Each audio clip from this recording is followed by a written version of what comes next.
Bonjour et bienvenue. Voici notre tour d'horizon économique, géopolitique et boursier. Nous sommes le jeudi 6 décembre et pour comprendre comment tourne la planète finance et lorsqu'elle tourne autour de l'affaire Huawei, c'est sur la bourse au quotidien et nulle part ailleurs. Et l'épisode du jour s'intitulera « Lécher, lâcher, lyncher ». Oh, vous connaissez toute cette triade et vous allez voir qu'elle s'applique en de nombreux domaines.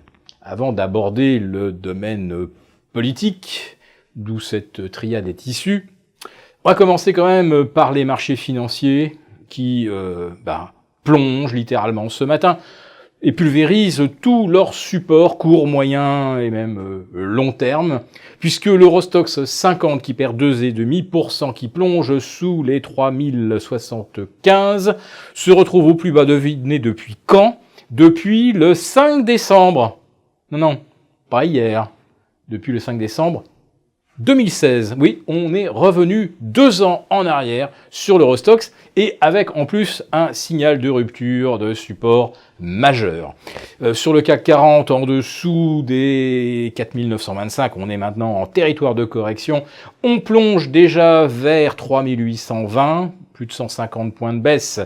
En l'espace de 24 heures, ça commence à devenir sérieusement shaky, comme on dit en anglais. Voilà, on se fait bien secouer.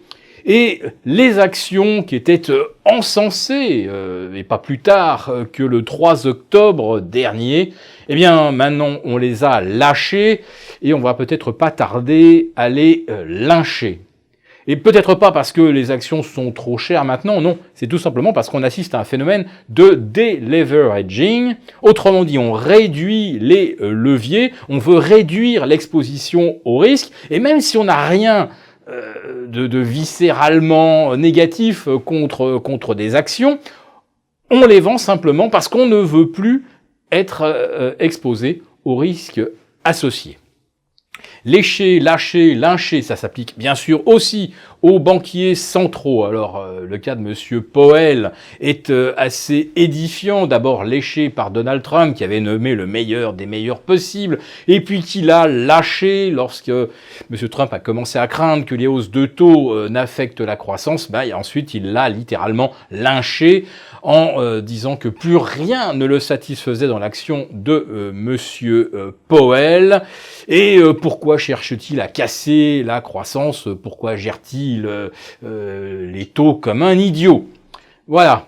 Et puis bien sûr, il y a maintenant le lécher, lâcher, lyncher, peut-être pour Emmanuel Macron. On apprend hier et en début de soirée que la taxe sur les carburants, ça ne sera pas un moratoire, elle est carrément abandonnée. Il faut se souvenir que 48 heures auparavant, on voyait se lever comme un seul homme 330 députés En Marche, acclamant Édouard Philippe, qui réaffirmait qu'on suivait le bon cap et que ce cap serait poursuivi.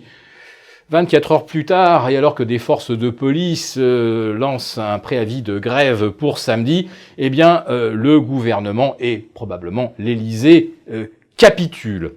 Et la capitulation se fait en plus de ça dans un véritable chaos politique puisque 2 ministres s'expriment pour le rétablissement de l'ISF.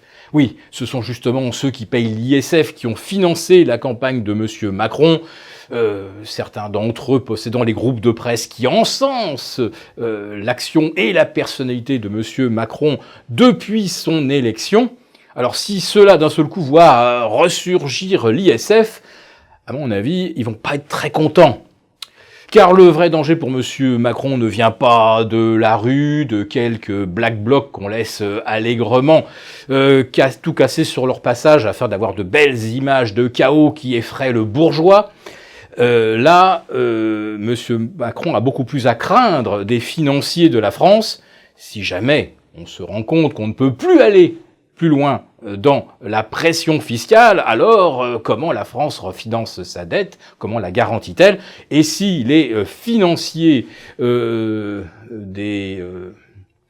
train de vie de l'État se font tirer l'oreille, les rendements risquent de se tendre. Mais surtout, mettons-nous quelques instants à la place des milliardaires dont la fortune s'est considérablement accrue depuis l'élection de M. Macron. Ils lui doivent au moins ça. Eh bien, quand on a un champion soutenu, en fait, par tout le système, et ce système est en place en France depuis 40 ans, hein, l'énarchie, les inspecteurs des finances, etc., quand toute la presse est au service du même champion et que ce champion tombe à 15 ou 20% dans les sondages, il y a quelque chose qui semble complètement impossible. Comment réussir l'exploit, quand on a toute la presse avec soi, de finir à 20% dans les sondages au bout de 18 mois? C'est carrément surréaliste. Donc, c'est pas tellement les gilets jaunes dont M. Macron a à craindre, ce sont ceux qui pensaient pouvoir le maintenir à 40 ou 50% de satisfaction et qui voient d'un seul coup que malgré tous les efforts possibles, le champion termine carrément dernier dans son couloir.